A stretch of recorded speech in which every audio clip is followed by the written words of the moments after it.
Praise the lord. సజీవుడైనటువంటి యేసుక్రీస్తు వారి మహిమ కలిగిన నామమున ఈ రోజున దేవుని వాక్య ధ్యానమునకు ప్రతి ఒక్కరికి మన దేవుని పేరట ప్రైజ్ ద లార్డ్. ఈరోజు దేవుని వాక్యంలో మనము దేవుని పరిశుద్ధత గురించి నేర్చుకుందాము. అలాగనే దేవుని పరిశుద్ధతను మన జీవితంలో మనము కలిగి ఉన్న తర్వాత ఎలాగ మనము ప్రవర్తించాలో చూద్దాం. ఒకసారి నేను కాలేజీ పని మీద, అంటే సర్టిఫికేట్ పని మీద యూనివర్సిటీకి వెళ్తే అక్కడ ఒక పెద్ద ఆయన ఉన్నాడు. 50 సంవత్సరాలు ఉంటాయి, దాదాపుగా 50 ఏళ్ళు ఉంటాయి. ఆయన చేతిలో ఉంది పని, సర్టిఫికేట్ కరెక్షన్ చేయించుకోవటం ఆయన చేతిలో ఉన్నది. అప్పటికి ఇవన్నీ నాకు తెలియదు, ఈ బైబిల్ కానీ లేకపోతే అసలు ఈ మార్గం అంటే దేవునిలో ఈ రీతిగా ఉండాలి అనేటువంటి విషయాలు తెలియదు. కాకపోతే దేవుని గురించి ఇది అని మాత్రం తెలుసు, అంతో ఇంతో తెలుసు. ఆ రోజు అక్కడికి పోయిన తర్వాత కరెక్షన్ చేయించుకుంటా ఉంటే ఆయన చిన్నగా లంచం ముచ్చటాలు తీసిండు. లంచం గురించి చిన్నగా, ఇది నిప్పు పెడతారంటారు చూడండి, అట్లా చిన్నగా మాట్లాడుతూ ఉండు. నాకు అంత తెలియదుగా, ఈ గోడ అర్థాలతోటి మాట్లాడితే తలుపుతా ఉన్నావు, ఎందుకంటే మనకాడ సంతకం పెట్టేది ఉంది. ఆయన తలుపుతా ఉన్నా. చివరికి వచ్చేసరికి ఖర్చులకి డబ్బులు కావాలా, 150 చదివించుకో అన్నాడు. 150 చదివించుకుంటే పని అవుతుంది అన్నట్లుగా మాట్లాడిండు. అంతా బాగానే ఉంది. చివరిలో ఒక బండ వేసిండు, బండ మీద పడేసిండు. ఏం బండ అంటే, నేను దేవుని నమ్ముకున్నా, చర్చికి మాత్రం పోలేకపోతున్నా, లంచం మాత్రం తీసుకుంటా ఉన్నా అని చెప్తా ఉన్నాడు. చెప్పకనే చెప్తాడు. ఆయన చెప్పినటువంటి మాట ఏంటంటే, నేను ఒకప్పుడు చర్చికి పోయా, కానీ ఇప్పుడు ఆదివారం వచ్చిందంటే ఏదో ఒక పని ఉంటా ఉంది, కుదరట్లా అని చెప్తా ఉన్నాడు. సరేలే అని చెప్పినాను. ఇక ఆయన చెప్పినట్లుగా విని బయటపడ్డా, సర్టిఫికేట్ తీసుకొని. తర్వాత అనిపించింది, ఈ దేవుని నమ్ముకున్న వాళ్ళ దగ్గరనే, అంటే అంతో ఇంతో నేను కూడా దేవుని గురించి తెలుసుకొని ఉన్నా, వీళ్ళ దగ్గరనే లంచాలు తీసుకునేది ఏంది? అరే, తోటి దేవుని మనిషి కదా అని పని చేయటం మొదలుపెట్టి అక్కడ ఇంకా పని జరిగేటట్లుగా ముందుకు అడుగేయాల్సింది పోయి, మరి నాకేమిస్తావు అని చెప్పినని చిన్నగా తుమ్ముతా ఉన్నాడు. ఇట్లా చిన్నగా సబ్బు రాస్తా ఉన్నాడు. ఇది ఎప్పుడు జారుతాడా, ఎప్పుడు ఇస్తాడా అని. నేను చేసేది ఏం లేక ఆయన చెప్పినట్లుగా విని బయటపడ్డా. మళ్ళీ ఆయన అన్నట్లుగా చేయకపోతే మళ్ళా అక్కడ సంతకం పెట్టడం. ఎందుకంటే ఇవి నాకు సంతకం పెడితేనే ఆ ఫైల్, ఆ సర్టిఫికేట్ అనేది ముందుకు వెళ్తుంది వేరే ఆయన దగ్గరికి. ఇంకా మిగిలిన ఎవరు కూడా పెద్దగా అడగల. ఈ ప్రార్థనకు పోయే ఈయన్నే అడిగిండు.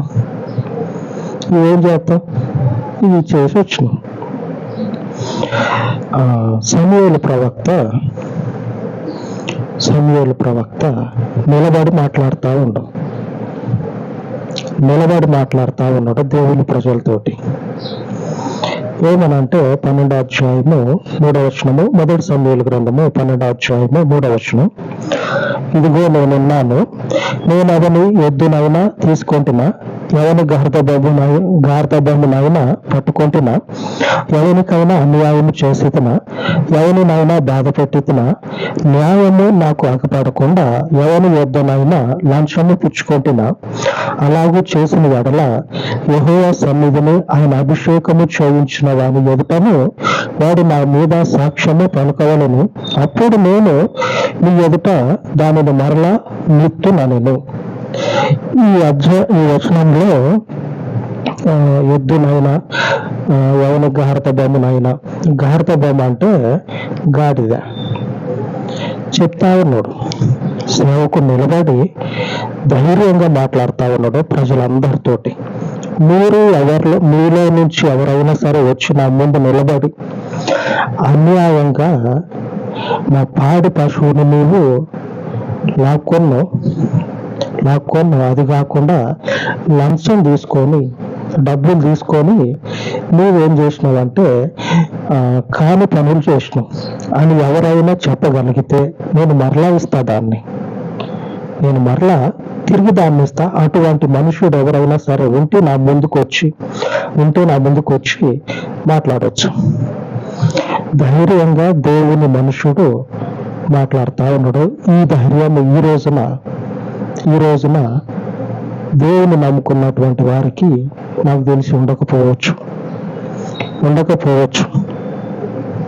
ఇప్పుడు నేను ఇందాక ఒక సిచ్యువేషన్ చెప్పిన ఇట్లా జరిగిందని అడిగితే లేదు ఆ పరిస్థితి నాకే ఎదురైంది, అందులో నేనే బాధితుండి. ఆయన అడిగినంతగా ఆడ జరిగింది, ఆడ కనపడతా ఉంది. ఆయన అడిగిండు, ఆ పని జరగటం కోసం తప్పదనుకొని ఆయన చెప్పినట్లుగా వినాల్సి వచ్చింది. మరి ఈయనంటే ఏమంటాడు? సంతకం పెట్టాడు. ఖర్చులకు కావాలంట, ఉద్యోగం చేస్తున్నావు కదా ఖర్చులకి, మరి ఆ డబ్బులు ఏమైతే వచ్చిన వాళ్ళ కాడ లంచాలు తీసుకుంటే ఈ లంచాలు తీసుకొని నీ ఖర్చులు ఎలా తీసుకొని జీతం ఏం చేస్తావు? రాష్ట్రాల్లో దేశాల్లో కొంటావా జీతంతో? దేవుని మనుషులు దేవుని పరిశుద్ధతను నిలుపుకొని ఆ పరిశుద్ధత ప్రకారంగా దేవుని ప్రజల మధ్యలో జీవించాలని దేవుడు సెలవిస్తా ఉన్నాడు. ప్రవక్త ద్వారా ఆ విషయం స్పష్టమవుతుంది. ప్రవక్త చెప్తా ఉన్నాడు, ఎవరైనా సరే మీలో నుంచి బయటకు రావచ్చు, వచ్చి నిలబడి ఆయన అభిషేకించినటువంటి వాని ముందు నిలబడి దేవుని ఆత్మ సమూహుల మీద ఉన్నది అంటే దేవుని ముందు నిలబడి మాట్లాడవచ్చు. నేను తప్పుడేనని మీరు ఎవరైనా చెప్తే ఆ తప్పుకు ప్రతిఫలంగా నేను ఏదైతే తీసుకున్నానో దానిని మరలా ఇస్తా. ఇందులో మీకు ఒక విషయం అర్థం కావాలి. ఏంటిదంటే సేవకునికి వాళ్ళు అనుకున్న కాడికి అనుకున్నట్లు ఇస్తారు. గాడిదలు కానీ, లేకపోతే ఎద్దులు కానీ, గొర్రెలు కానీ, మేకలు కానీ, అట్లాగా వాళ్ళు ఏదైతే దేవునికి తీర్మానించుకున్నారో దేవునికని యాజకునికి ఇస్తారు. యాజకుడు అంటాడు, నేను ఎవరి దగ్గర అయినా అన్యాయం చేసి తీసుకుంటే నా మీద మీరు నింద అనేది మోపవచ్చు. మరి మేము ఇచ్చినాం కదా దేవునికని, అవి తీసుకున్నాం కదా అని అంటారేమో. అవి లెక్కలోకి రావు. అర్థం కావాలంటే మీకు వారు ఇచ్చిన అన్నీ కూడా దేవునికని ఇచ్చినాయి అంటే హక్కుగా యాజకునికి చెందుతాయి. హక్కు అది అంటే న్యాయంగా యాజకునికి చెందాల్సినటువంటివి అవి కాకుండా మిగిలినవి. కొంతమంది కళ్ళు మూసుకోలేరు. న్యాయంగా రావాల్సిన వాళ్ళకు వచ్చిన తర్వాత ఆ సంఘంలోనే ఉన్నటువంటి వారికి బాగా ఉందనుకోండి, డబ్బులు కానీ లేకపోతే బంగారం కానీ బాగా ఉందనుకోండి, ఇంకా అంత కావాలి ఇంత కావాలని చెప్పి నన్ను అడిగి అలాగనే ఇంకొకరు మార్గాల్లో వచ్చి అక్రమం చేసి ఏం చేస్తారంటే కావాలని గుంజుకుంటారు. లాగేసుకుంటారు. ఇట్లా లాగేసుకునే దానిని తప్పు అని దేవుడు సెలవిస్తా ఉన్నాడు. న్యాయంగా రావాల్సినవి దేవుడు తీసుకుంటాడు. వాళ్ళు ఇవ్వకపోయినా సరే దేవుడు వాళ్ళని సమస్యలలో కూర్చోబెట్టి తెలియజేసి వాళ్ళకి అంటే యాజకునికి వచ్చేటట్లు దేవుడు చేస్తాడు. న్యాయంగా దేవునికి రావాల్సిన దేవునికి పోతాయి. ఆ తర్వాత అక్రమం చేసి తీసుకుంటాం కదా, అటువంటివి దేవుడు మెచ్చడు. పరిశుద్ధత అనేది అసలే ఒప్పుకోదు. దేవుని పరిశుద్ధత ఉంటే అసలే ఒప్పుకోదు. ఈ సమూయేలుకు దేవుని ఆత్మ మీద ఉన్నది. దేవుని పరిశుద్ధతను నిలుపుకున్నాడు. ధైర్యంగా నిలబడి మాట్లాడుతూ ఉన్నాడు. సమూయేలు మనబోటి మనుషుడే. మరి ఎంత ధైర్యంగా మాట్లాడుతుండో. మరి ఆయనకి శరీరాన్ని కోస్తే రక్తమే వస్తుంది. మరి రక్తం ఉన్న ఈ మనుషుడు ధైర్యంగా ఎట్లా మాట్లాడుతూ ఉంటూ, మీరు ఎవరైనా సరే ఇచ్చినామో చెప్పుకోవచ్చు. ఏదైనా సరే నేను అన్యాయం చేసినట్లుగా మీలో ఎవరైనా చెప్పగలిగితే నేను దానికి తిరిగి మరలా అప్పచెప్తా అని ధైర్యంగా మాట్లాడే అంత తెగువ, అంతటి ఆత్మ యొక్క బలం ఆ నుంచి వచ్చింది. ఆయన మీద ఉన్నది దేవుని పరిశుద్ధాత్మ. ఆ పరిశుద్ధాత్మను మనము కలిగి ఉంటే సమూయేలు లాంటి జీవితాన్ని మనము నిలుపుకోవాలి. దేవుడు పరిశుద్ధుడు. ఈ పరిశుద్ధుని ప్రజలమైనటువంటి మనము ఇదే పరిశుద్ధతను కలిగి ఉండాలి. న్యాయాన్ని తప్పించటం కోసము లంచాలు తీసుకొని దేవుని పరిశుద్ధతని పాడు చేసేటువంటి వాళ్ళు ఉంటారు.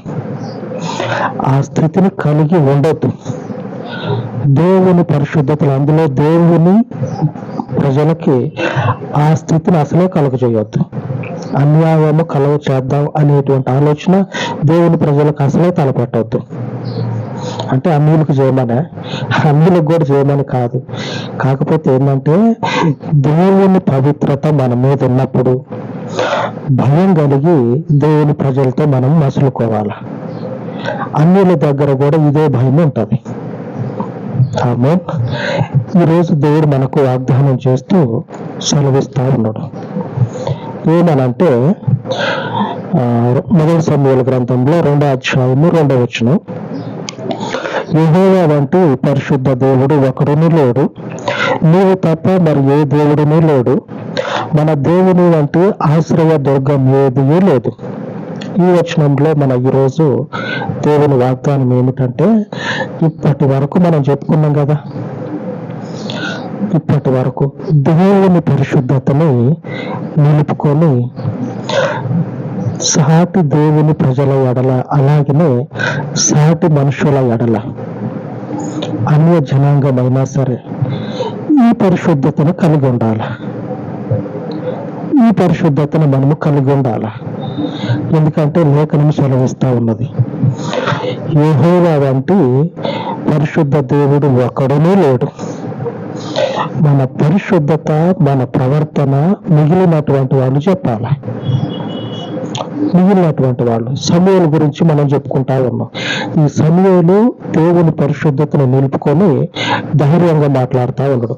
ఎంత గొప్ప సేవకుడో చూడండి, ఎంత గొప్ప సేవకుడు. 10 మంది దేవుని ప్రజలు వస్తే వాళ్ళ దగ్గర మనం ప్రవర్తించేటప్పుడు ఎక్కడో ఒక దగ్గర తెలియకుండానే పొరపాటు జరగవచ్చు. ఇశ్రాయేలీయులందరికీ యాజకుడుగా ఉన్న సమూయేలు ప్రవర్తనను ఎంత నిబద్ధత కలిగి కాపాడుకుంటా ఉన్నాడో చూడండి. అంతమంది ప్రజలు ఉన్నారు, వాళ్ళందరి దగ్గర ప్రవర్తనని కళ్ళ ముందు పెట్టుకొని మనం ఎవరితో ఎలా మాట్లాడుతూ ఉన్నాం, మన పరిస్థితి, మన ప్రవర్తన పవిత్రతకు, పరిశుద్ధ దేవునికి అనుకూలముగా ఉన్నదా లేదా అని గడియకి చూసుకొని జీవితాన్ని జీవించి ఉండొచ్చు. అందుకే వాళ్ళందరినీ ముందు అడుగుతా ఉన్నాడు, మీరెవరైనా సరే మీలో నుంచి ఒకళ్ళు వచ్చి నా మీద ఈ నేరం మోపితే, నేను ఏదైనా సరే తీసుకుంటే దానిని మరలా ఇచ్చేస్తా. అందరి ముందు అంటా ఉన్నాడు. అందరిలో నుంచి ఎవరో ఒకళ్ళు వచ్చినా రావచ్చు, ఎందుకంటే మనకు తెలియకుండానే ఒక్కోసారి తప్పు చేయొచ్చు. ఆ తప్పు కూడా జరగకుండా పరిశుద్ధుడు ఏం చేస్తా ఉన్నాడంటే, దేవుని పరిశుద్ధుడు కదా, దేవుని మనుషుడు కదా, ప్రవర్తనని ఎంత నిబద్ధత కలిగి కాపాడుకున్నాడో చూడండి. ఈ దేవుడు పరిశుద్ధుడు, ఈ పరిశుద్ధుడు లాంటి పరిశుద్ధుడు ఒక్కడూ లేడు. ఆ ఒక్కడు లేడు అనేటువంటి విషయాన్ని మనమే మిగిలిన వారికి తెలియజేయాలి మన ప్రవర్తన ద్వారా. ప్రస్తుతం ఇప్పుడు మోసాలు, అన్యాయాలు మన ఇళ్లలోనే ఉంటా ఉన్నాయి, రక్త సంబంధికుల మధ్యలోనే ఉంటా ఉన్నాయి. ఇప్పుడు ఈ పరిస్థితుల్లో ఎంత నిబద్ధత కలిగి ఈ పరిశుద్ధుణ్ణి మిగిలిన వారికి చూపించాలి. న్యాయాన్ని, దేవుని పరిశుద్ధతని ఎప్పుడు కూడా వదిలిపెట్టనే వద్దు. ఆమె అలాగే ప్రార్థించుకుందాం. సర్వోన్నతుడు అయిన తండ్రి, అబ్రహాము, ఇస్సాకు, యాకోబు అను పవిత్రులకు పరిశుద్ధ దేవ, ఆ పవిత్రతను కలగజేసినటువంటి మహోన్నతుడా, ఆ పవిత్రతలో నీ ప్రజలుగా ఉన్నటువంటి మా ఎడల మీ కృపను కనపరిచి మా జీవితాలను తండ్రి నీ పరిశుద్ధత చేత అభిషేకించి ప్రతి గడియలో కూడా నీ పరలోకపు పరిశుద్ధత చేత కడగబడుచు మా ప్రవర్తనను కాచుకొని మా ప్రవర్తనను తండ్రి అయ్యా గడియకి కాపాడుకొనుచు పవిత్రతను కలిగి సమూయేలు వలె ధైర్యముగా నీ ప్రజల ముందు నిలబడి పవిత్రమయ్యున్నటువంటి జీవితానికి అనుకూలమయ్యున్నటువంటి మాటలు మాట్లాడేటువంటి స్థైర్యాన్ని పుట్టించమని, మహోన్నతుడు అయ్యున్నటువంటి నీవు మరెక్కడా కూడా నీ అంతటి పరిశుద్ధుడు లేడు అని నీ లేఖనాల్లో సెలవిస్తూ ఉన్నావు. అంతటి పరిశుద్ధుడు అని నిన్ను కలిగినటువంటి మేము అంతే పరిశుద్ధతను నిలుపుకొని నీతో నడుచుటకు మాకు అనుదినము నీ పరలోకపు జీవహారముతో పాటు నీ పరిశుద్ధాత్మ యొక్క సహకారమును అనుగ్రహించమని మా రక్షకుడైనటువంటి యేసుక్రీస్తు జీవము కలిగిన నామమున ప్రార్థించి ఏడుకొనుచు ఉన్నాను తండ్రి. ఆమేన్, ఆమేన్. విడువని దేవుని పరిశుద్ధమైనటువంటి కాపుదల మనకు తోడయ్యుండి మనలను నడిపించును గాక. ఆమేన్, ఆమేన్.